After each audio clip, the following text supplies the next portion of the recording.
눈 감은 사람들. 1. 밀실의 온도. 호텔 창문 밖으로 가을비가 가늘게 내리고 있었다. 회색빛 하늘은 오후 3시의 도심을 더욱 침울하게 만들었다. 이소미는 하얀 시트를 부여잡은 채 숨을 고르고 있었다. 그녀의 긴 머리카락이 베개 위로 흩어져 있었고 창백한 목덜미엔 땀방울이 맺혀 있었다. 민병훈이 침대 옆 협탁에서 담배를 꺼내 들었다. 그의 움직임엔 여유가 있었다. 40대 중반의 나이에도 단단한 체격을 유지하고 있는 그는 회사에서 이사로 재직 중이었다. 그가 담배에 불을 붙이려 하자 이소미가 그의 손목을 잡았다. 담배 냄새 나면 들켜요. 그녀의 목소리는 떨렸지만 눈빛엔 긴장보다 익숙한 달콤함이 깃들어 있었다. 이것이 처음이 아니라는 증거였다. 민병훈은 입가에 웃음을 띠며 담배를 다시 내려놓았다. 괜찮아. 네 남편은 오늘 회식이라며. 밤늦게 들어올 거잖아. 그 웃음에는 권력의 여유와 금지된 관계의 짜릿함이 섞여 있었다. 이소미는 그의 가슴에 머리를 기댔다. 창밖의 빗소리가 방 안의 침묵을 채웠다. 그녀는 눈을 감았다. 이 순간만큼은 아내도 엄마도 아닌 그저 한 사람의 여자이고 싶었다. 당신이랑 이렇게 편히 있는 시간이 요즘은 더 어려워졌어요. 이소미의 말에 민병훈은 그녀의 어깨를 쓰다듬었다. 그의 손길은 능숙했다. 아마도 그녀가 처음이 아닐 것이었다. 그럼 네가 바라는 대로 해주면 되지. 민병훈은 낮은 목소리로 속삭였다. 그 말엔 암묵적인 거래의 냄새가 배어 있었다. 이소미는 잠시 망설이다가 입을 열었다. 정연 씨를 승진시켜줘요. 그녀의 입술이 굳게 다물렸다. 그 말은 사랑의 부탁이 아니라 은밀한 뒷거래의 제안이었다. 민병훈은 피식 웃었다. 김정연 대리? 그 친구 일은 성실하게 하더라. 뭐 나쁘지 않지. 진심이에요? 내가 언제 거짓말했어? 다음 달 인사이동 때 과장으로 올려주지. 대신 그는 말끝을 흐렸다. 이소미는 그의 의중을 알았다. 이것이 거래였다. 남편의 미래와 자신의 육체를 교환하는. 그녀는 고개를 끄덕였다. 죄책감보다는 실리가 앞섰다. 어차피 정연은 회사에서 인정받지 못하고 있었다. 10년을 다녀도 여전히 대리였다. 이 방법밖에는 없었다. 그녀는 스스로를 그렇게 설득했다. 방 안은 다시 정적에 잠겼다. 창밖의 비는 그칠 줄 몰랐다. 도시의 불빛들이 빗물에 번져 흐려졌다. 그들이 나눈 미략도 그렇게 흐릿한 경계 속에 놓여 있었다. 이 남편의 승진. 사흘 후 김정연은 회사에서 인사통보를 받았다. 그는 자신의 귀를 의심했다. 10년 동안 대리 직급에 머물러 있던 자신이 과장으로 승진한다는 것이었다. 인사팀 차장이 건넨 임명장을 받아든 그의 손은 떨렸다. 축하합니다, 김 과장님. 그 호칭이 낯설었다. 김정연은 얼떨결에 고개를 숙여 인사했다. 사무실로 돌아오는 발걸음이 가벼웠다. 동료들이 축하한다며 어깨를 두드렸다. 그는 멋쩍게 웃으며 고맙다고 답했다. 퇴근길, 그는 꽃집에 들러 장미 한 다발을 샀다. 집에 도착했을 때 현관문을 여는 그의 얼굴엔 환한 미소가 걸려 있었다. 소미야, 나 이번에 과장으로 승진했어. 드디어 인정받았어. 그는 기쁨을 감추지 못했다. 이소미는 거실 소파에 앉아 있다가 그를 맞이했다. 그녀는 마치 아무 일도 모른다는 듯 놀란 표정을 지으며 그에게 달려들었다. 여보, 정말? 정말이야? 응. 다음 주부터 과장이야. 월급도 오르고 드디어 우리도 좀 숨통이 트일 것 같아. 정연은 아내를 껴안았다. 이소미는 그의 품에 안긴 채 웃었다. 그러나 그녀의 눈빛 한켠엔 이중적인 안도감이 스쳤다. 남편이 바빠질수록 자신은 더 자유로워질 테니까. 그녀는 그 생각을 재빨리 지워냈다. 여보, 정말 대단하다. 당신 노력한 보람이 있네. 그러게. 사실 민병훈 이사님이 날 눈여겨봐 주셨나 봐. 지난달에 프로젝트 발표했을 때 칭찬해 주시더라고. 이소미의 미소가 잠시 굳었다. 하지만 그녀는 곧 표정을 바로잡았다. 그분이 좋은 분이신가 보네. 나중에 제대로 인사드려야겠다. 그래야지. 진짜 은인이야. 정연은 순수하게 웃었다. 그의 눈엔 의심이라곤 전혀 없었다. 이소미는 남편의 그런 모습이 고마우면서도 답답했다. 세상이 얼마나 복잡하게 돌아가는지 그는 전혀 모르고 있었다. 그날 밤 정연은 처음으로 고급 와인을 샀다. 그들은 작은 식탁에 마주 앉아 축배를 들었다. 정연은 미래에 대해 이야기했다. 이제 아이도 사립학교에 보낼 수 있을 것 같다고, 주말에는 가끔 외식도 할 수 있을 것 같다고. 그의 목소리는 희망으로 가득 차 있었다. 이소미는 그의 말을 들으며 고개를 끄덕였다. 하지만 그녀의 마음 한구석에선 작은 균열이 시작되고 있었다. 이것이 정말 옳은 일이었을까? 하지만 그녀는 곧 그 생각을 털어냈다. 이미 저지른 일이었다. 돌이킬 수는 없었다. 3. 균열의 시작. 승진 후 한 달이 지났다. 김정연의 삶은 확실히 달라졌다. 업무량은 늘었지만 대우는 나아졌다. 회의에서 그의 의견이 받아들여지기 시작했다.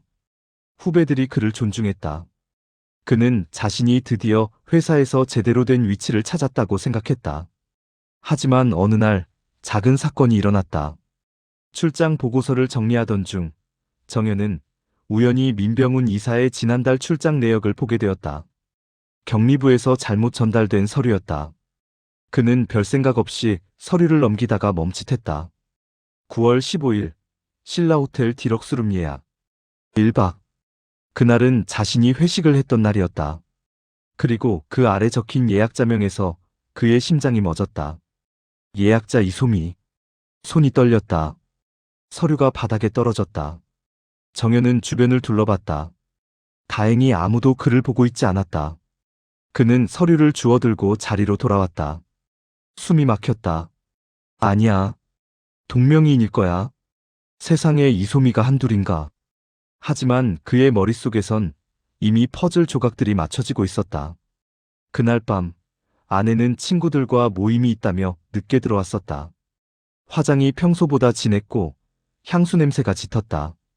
그리고 돌아왔을 때 그녀의 눈빛엔 묘한 피곤함이 있었다. 정연은 서류를 다시 들여다봤다. 전화번호도 적혀 있었다. 그의 손가락이 떨리며 휴대폰을 꺼냈다. 그리고 아내의 전화번호와 대조했다. 일치했다. 세상이 무너지는 소리가 들렸다. 아니, 실제로는 아무 소리도 나지 않았다. 사무실은 여전히 조용했고 사람들은 각자의 일을 하고 있었다. 컴퓨터 자판 소리, 전화벨 소리, 복사기 돌아가는 소리. 모든 것이 평범했다. 오직 그의 세계만 산산조각 나고 있었다. 정연은 화장실로 달려갔다. 변기에 엎드려 구역질을 했지만 아무것도 나오지 않았다. 거울 속 자신의 얼굴이 창백했다. 그는 찬물로 얼굴을 씻었다. 손은 여전히 떨렸다. 어떻게 해야 하지? 그의 머릿속은 혼란스러웠다. 아내를 추궁해야 할까? 민병훈을 찾아가야 할까? 아니면 이혼을 해야 할까? 수많은 생각이 머릿속을 스쳤다. 하지만 그 어떤 선택도 쉽지 않았다. 그날 밤 정연은 아무 말도 하지 않았다. 집에 돌아왔을 때 이소미는 저녁 준비를 하고 있었다. 그녀는 평소처럼 밝은 목소리로 그를 맞이했다. 일찍 왔네? 오늘 회의 어땠어? 응, 괜찮았어. 정연은 최대한 평온한 목소리를 내려고 애썼다. 하지만 그의 눈은 아내를 제대로 보지 못했다. 그는 소파에 앉아 멍하니 TV를 켰다. 화면에선 뉴스가 나오고 있었지만 무슨 내용인지 하나도 들리지 않았다. 식탁에 마주 앉았을 때 정연은 아내의 얼굴을 관찰했다. 그녀는 평온했다. 너무나 자연스러웠다. 마치 아무 일도 없었다는 듯. 그녀가 밥을 뜨며 말했다. 여보, 요즘 표정이 안 좋아. 승진하고 나서 일이 많이 힘들어? 아니, 괜찮아. 무리하지 마. 건강이 제일 중요한 거야. 그녀의 말이 귓전을 맴돌았다. 정연은 숟가락을 들었지만 밥이 목으로 넘어가지 않았다. 그는 억지로 삼켰다. 4. 침묵의 선택. 그날 이후 김정연은 변했다. 겉으로는 평소와 다름없었지만 내면에선 무언가 부서지고 있었다. 그는 매일 아침 거울을 보며 자신에게 물었다. 이걸 말해야 할까? 하지만 대답은 언제나 침묵이었다. 그는 현실을 계산하기 시작했다. 만약 이혼을 한다면 재산 분할, 양육권 문제, 그리고 무엇보다 회사에서의 입지. 민병훈 이사는 자신의 직속 상사였다. 만약 이 일이 터진다면 회사를 그만둬야 할 것이었다. 그리고 나서 뭘 할 수 있지? 40을 바라보는 나이에 새로 취직하기란 쉽지 않았다. 특히 이런 스캔들과 함께라면 그는 이력서에 뭐라고 써야 할지 막막했다. 전 직장에서 상사와 아내의 불륜을 폭로하다 퇴사. 누가 그런 사람을 뽑겠는가? 정연은 술을 마시기 시작했다. 혼자서. 퇴근 후 집에 가기 전 작은 술집에 들러 소주 몇 병을 비웠다. 주인 아저씨가 걱정스럽게 물었다. 요즘 무슨 일 있어요? 표정이 영. 아니요. 괜찮습니다. 정연은 억지로 웃었다. 그리고 술잔을 기울였다. 알코올이 목을 타고 넘어갈 때 그는 잠시나마 현실을 잊을 수 있었다. 회사에서 민병훈을 마주칠 때마다 정연의 가슴은 뛰었다. 분노인지 두려움인지 알 수 없었다. 민병훈은 여전히 친절했다. 김 과장, 요즘 일 적응 잘 되고 있어?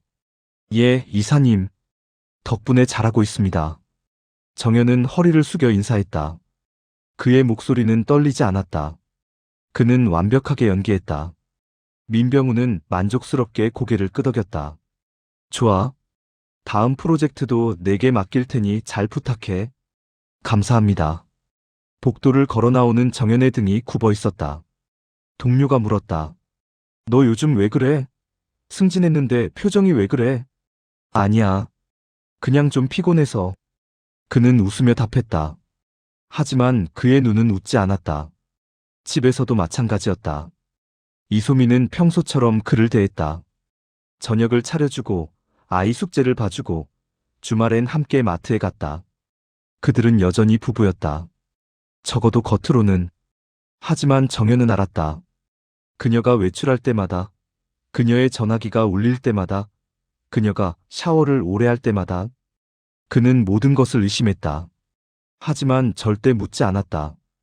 어느 날 밤 이소미가 침대에 누워 물었다. 여보, 요즘 나한테 관심이 없는 것 같아. 무슨 일 있어? 정연은 천장을 바라보며 대답했다. 아니야. 일이 좀 많아서 그래. 그래? 이소미는 더 이상 묻지 않았다. 사실 그녀도 편했다. 남편이 자신에게 무관심할수록 그녀의 비밀은 더 안전했으니까. 세 사람의 공모. 시간이 흘렀다. 계절이 바뀌었다. 가을이 지나고 겨울이 왔다. 눈이 내렸다. 도시는 하얗게 덮였다. 하지만 세 사람의 관계는 여전했다. 민병훈은 더 높은 자리로 올랐다. 상무로 승진했다. 축하 파티가 열렸고 김정현도 참석했다. 그는 샴페인 잔을 들고 민병훈에게 축하 인사를 건넸다. 축하드립니다, 상무님. 고마워, 김 과장.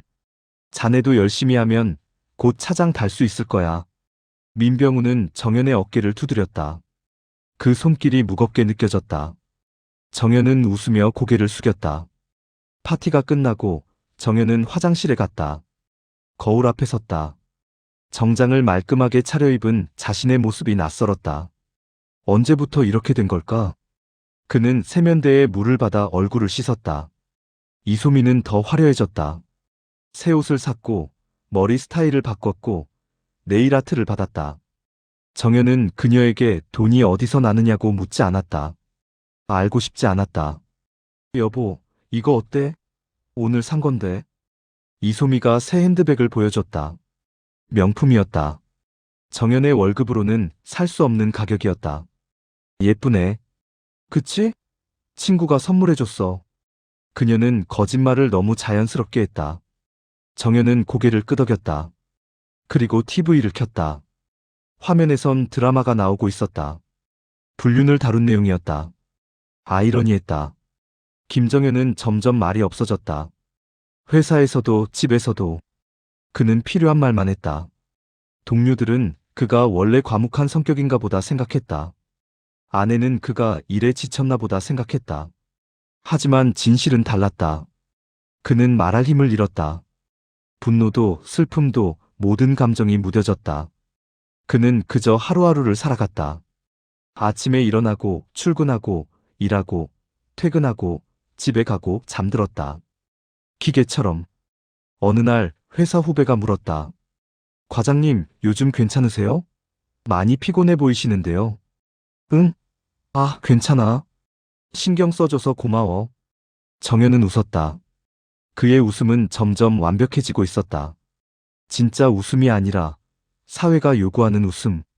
그는 그 웃음을 연습했다. 6. 모르는 척 살아가는 기술. 1년이 지났다. 김정현은 차장으로 승진했다.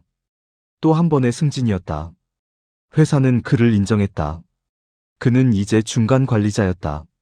후배들을 이끌고 프로젝트를 총괄했다. 그의 명함에는 차장 김정현이라는 글자가 박혀 있었다. 승진 소식을 들었을 때 그는 아무 감정도 느끼지 못했다. 기쁨도 자랑스러움도 없었다. 그저 예상된 수순이었다.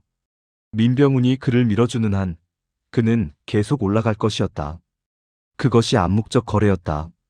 집에 돌아와 소식을 전했을 때 이소미는 환하게 웃었다. 여보, 축하해. 우리 남편 정말 대단하다. 그녀는 그를 껴안았다. 정연은 그녀의 품에 안긴 채 눈을 감았다. 아무 느낌이 들지 않았다. 그녀의 체온도 향기도 아무것도. 고마워. 그는 기계적으로 대답했다. 이소미는 그의 변화를 알아챘을까? 아마도 알았을 것이다. 하지만 그녀도 모른 척했다. 그것이 편했으니까. 그날 밤 정연은 혼자 베란다에 나가 담배를 피웠다. 그는 원래 담배를 피우지 않았다. 하지만 1년 전부터 시작했다. 연기가 폐를 채우고 천천히 내뱉어졌다. 하얀 연기가 밤하늘로 흩어졌다. 이게 어쩌면 다들 사는 방식일지도 모르지. 그는 스스로를 설득했다. 세상을 둘러보면 모두가 무언가를 감추고 살았다. 완벽한 사람은 없었다. 완벽한 결혼도, 완벽한 직장도 없었다. 모두가 각자의 비밀을 안고 각자의 거짓말을 하며 살아갔다. 복수는 영화 속 이야기였다. 현실에서 복수는 자신을 파괴하는 일이었다. 정연은 그것을 알았다. 만약 그가 아내와 이혼하고 민병훈을 고소한다면 언론에 오를 것이고 회사에서 쫓겨날 것이고 사회적으로 매장될 것이었다. 사람들은 그를 불쌍한 남자로 기억할 것이다. 그는 그렇게 되고 싶지 않았다. 차라리 모른 척하는 게 나았다. 적어도 직장은 있고 집은 있고 겉으로는 평범한 가정이 있었다. 그것으로 충분했다. 아니, 충분하다고 스스로를 세뇌했다. 7. 눈 감은 사람들. 다음 날 아침, 김정현은 평소처럼 출근했다. 지하철을 타고 회사 건물에 도착하고 엘리베이터를 탔다. 거울처럼 반짝이는 엘리베이터 벽면에 그의 모습이 비쳤다. 회색 정장을 입은 39살의 남자. 잘 빗어넘긴 머리, 깔끔한 넥타이, 검은 구두. 평범한 회사원. 성공한 중간 관리자. 그는 자신의 모습을 바라보았다. 이게 나야? 엘리베이터가 12층에 멈췄다. 문이 열렸다. 정연은 걸어 나갔다.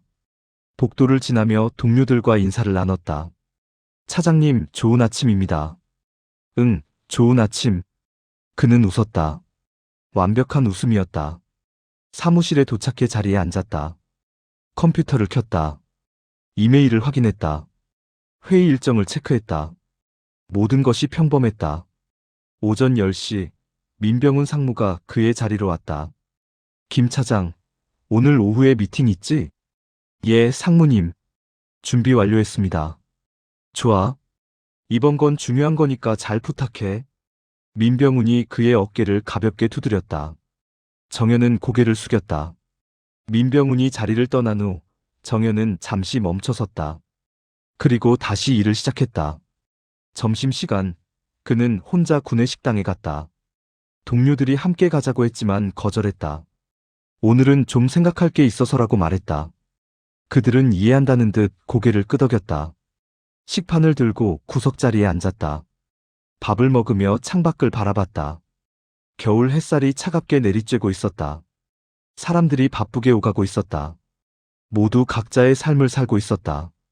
그들도 각자의 비밀을 가지고 있을까? 아마도 그럴 것이다.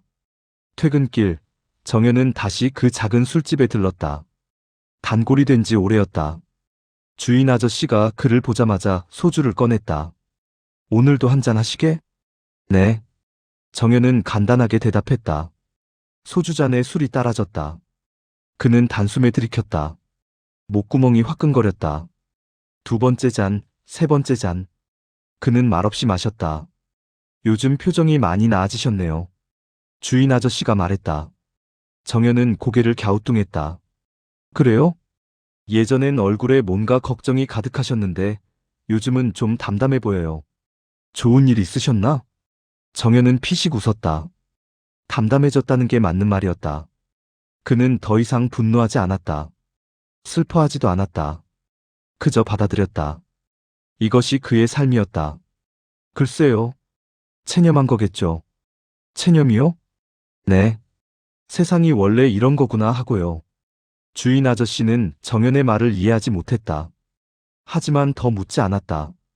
그는 안주를 하나 더 내왔다. 하나 더 드세요. 오늘은 서비스예요.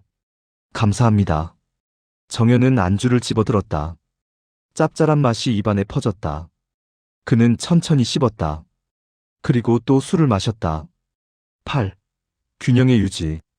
집에 도착했을 때 시계는 밤 10시를 가리키고 있었다. 이소미는 거실에서 TV를 보고 있었다. 그녀는 정연을 보자 인상을 찌푸렸다. 또 술 마셨어? 요즘 너무 자주 마시는 거 아니야? 미안. 동료들이랑 한잔했어.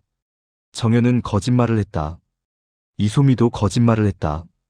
그들은 서로에게 거짓말하는 부부가 되었다. 씻고 자. 내일 아침 일찍 나가야 한다며? 응. 정연은 욕실로 향했다. 샤워를 하며 그는 눈을 감았다. 뜨거운 물이 온몸을 적셨다. 그는 그 순간만큼은 아무 생각도 하지 않으려 했다. 하지만 머릿속은 늘 복잡했다. 침대에 누웠을 때 이소미는 이미 잠들어 있었다. 그녀의 얼굴은 평온했다. 정연은 그녀를 바라봤다.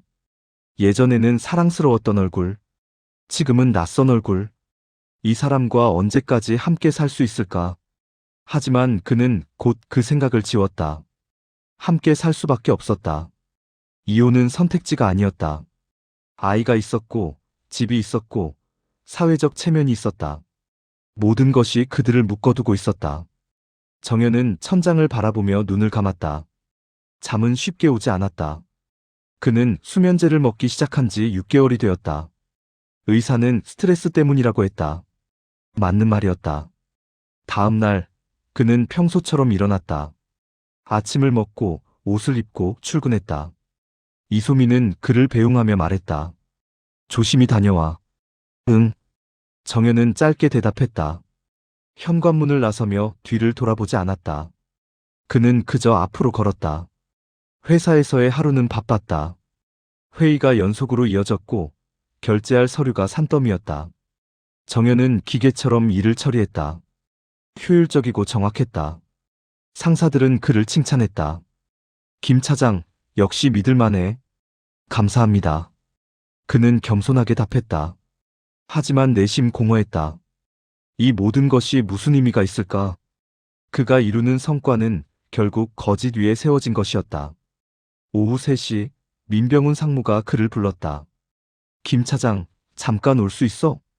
예, 상무님. 정연은 상무실로 갔다. 민병훈은 커피를 권했다. 앉아. 편하게 얘기하자. 정연은 소파에 앉았다.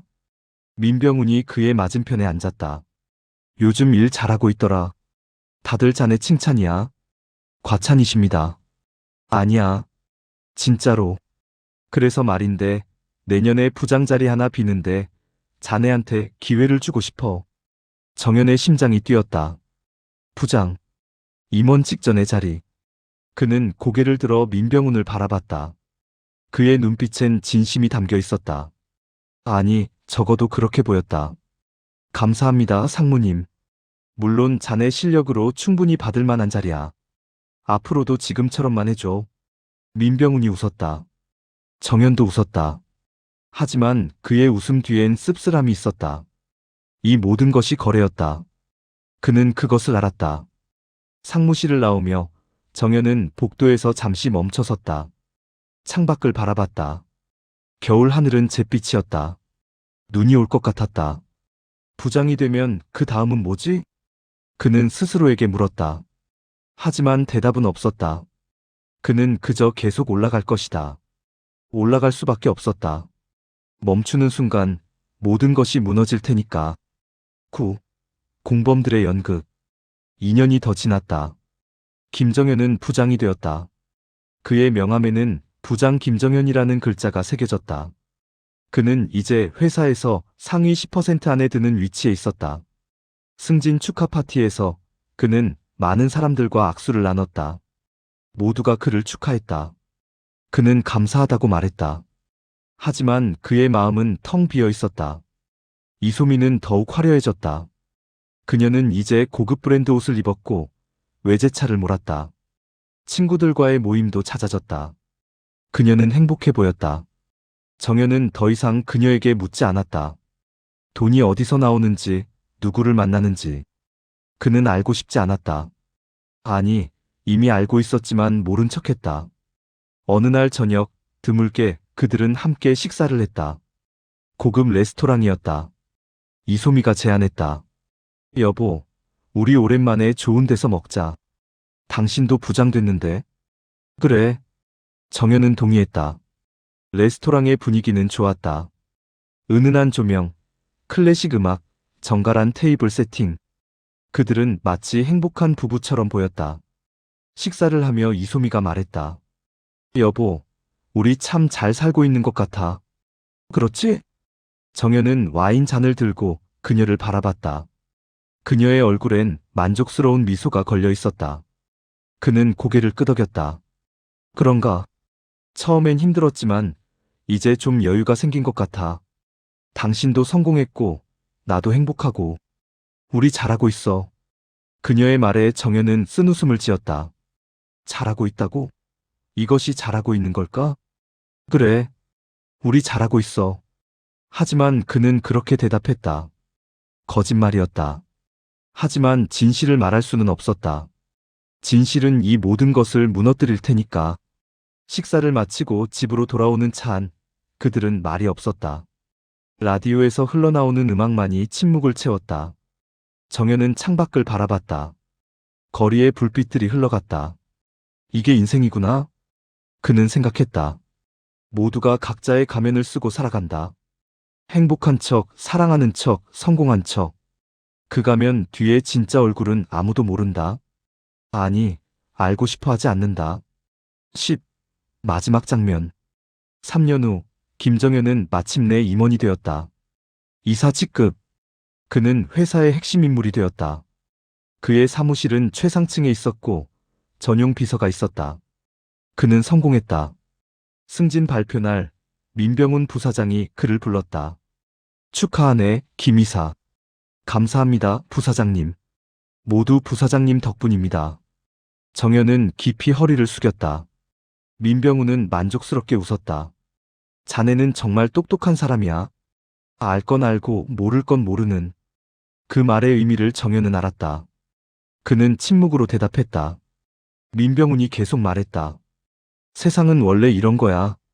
깨끗한 사람은 살아남지 못해. 적당히 타협할 줄 알아야지. 명심하겠습니다. 좋아. 앞으로도 잘 부탁하네. 민병훈이 손을 내밀었다. 정연은 그 손을 잡았다. 악수는 단단했다. 그들은 공범이었다. 말하지 않아도 서로를 이해하는. 그날 밤 정연은 혼자 사무실에 남았다. 거대한 창문 너머로 도시의 야경이 펼쳐져 있었다. 수많은 불빛들이 반짝였다. 아름다웠다. 하지만 공허했다. 그는 책상 서랍을 열어 작은 사진 한 장을 꺼냈다. 결혼식 날 찍은 사진. 젊은 그와 이소미가 활짝 웃고 있었다. 그때 그들은 행복했다. 진심으로. 언제부터 이렇게 된 걸까? 정연은 사진을 바라보며 생각했다. 하지만 대답은 없었다. 그는 사진을 다시 서랍에 넣었다. 휴대폰이 울렸다. 이소미였다. 여보, 오늘 늦어? 응. 좀 정리할 게 있어. 알았어. 그럼 나 먼저 자고 있을게. 그래. 통화가 끊어졌다. 정연은 휴대폰을 내려놓고 의자에 깊숙이 몸을 기댔다. 피곤했다. 너무 피곤했다. 눈 감은 채로. 다음 날 아침, 김정연은 평소처럼 출근했다. 새 사무실, 새 명함, 새 직함. 모든 것이 새로웠다. 하지만 그는 여전히 같은 사람이었다. 엘리베이터를 탔다. 거울 같은 벽면에 그의 모습이 비쳤다. 45살의 남자. 잘 차려입은 정장, 명품 시계, 가죽 서류 가방. 성공한 사람의 모습. 하지만 그의 눈을 자세히 들여다보면 그곳엔 공허함이 있었다. 무언가 꺼진 듯한 생기 없는 눈빛. 엘리베이터가 최상층에 도착했다. 문이 열렸다. 정연은 걸어 나갔다. 복도를 지나며 직원들이 인사했다. 좋은 아침입니다, 이사님. 좋은 아침. 그는 웃으며 답했다. 완벽한 웃음. 연습된 웃음. 가면 같은 웃음. 사무실에 도착해 창문 앞에 섰다. 도시가 내려다 보였다. 수많은 사람들이 바쁘게 움직이고 있었다. 그들도 각자의 비밀을 안고 살아가고 있을 것이다. 모두가 눈을 감은 채로. 정연은 눈을 감았다. 그리고 깊은 숨을 쉬었다. 이것이 그의 삶이었다. 선택이 아닌 필연. 복수도 진실도 정의도 없는 세계. 오직 생존만이 있는. 그는 다시 눈을 떴다. 그리고 책상으로 걸어갔다. 컴퓨터를 켰다. 이메일을 확인했다. 일과가 시작되었다. 문득 그는 생각했다. 이게 행복일까? 하지만 그 질문에 답할 필요는 없었다. 행복이든 불행이든 그는 계속 살아갈 것이었다. 눈을 감은 채로. 모든 진실을 외면한 채로. 세상은 그렇게 돌아갔다. 모르는 척하는 사람들로 가득한. 눈을 감은 채 살아가는 사람들로. 그날도, 그 다음 날도, 그 다음 날도. 김정연은 출근했다. 일했다. 승진했다. 살아남았다. 그것이 그의 복수였고, 그의 항복이었고, 그의 인생이었다. 작가의 말. 이 이야기는 불륜의 비극이 아니라 현실에 순응하는 인간의 초상입니다.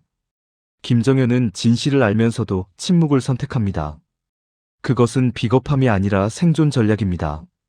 우리는 모두 어느 정도 김정연입니다. 불편한 진실을 외면하고 타협하며 하루하루를 살아갑니다. 완벽한 도덕도 완벽한 정의도 없는 세계에서 우리는 각자의 방식으로 눈을 감습니다. 이 소설은 묻습니다. 진실을 아는 것과 모르는 척하는 것, 어느 쪽이 더 고통스러운가? 복수하는 것과 참는 것, 어느 쪽이 더 용감한가? 답은 없습니다. 다만 우리는 알고 있습니다. 세상이 이렇게 돌아간다는 것을, 그리고 우리도 그 일부라는 것을. 눈 감은 사람들. 우리 모두의 이야기입니다.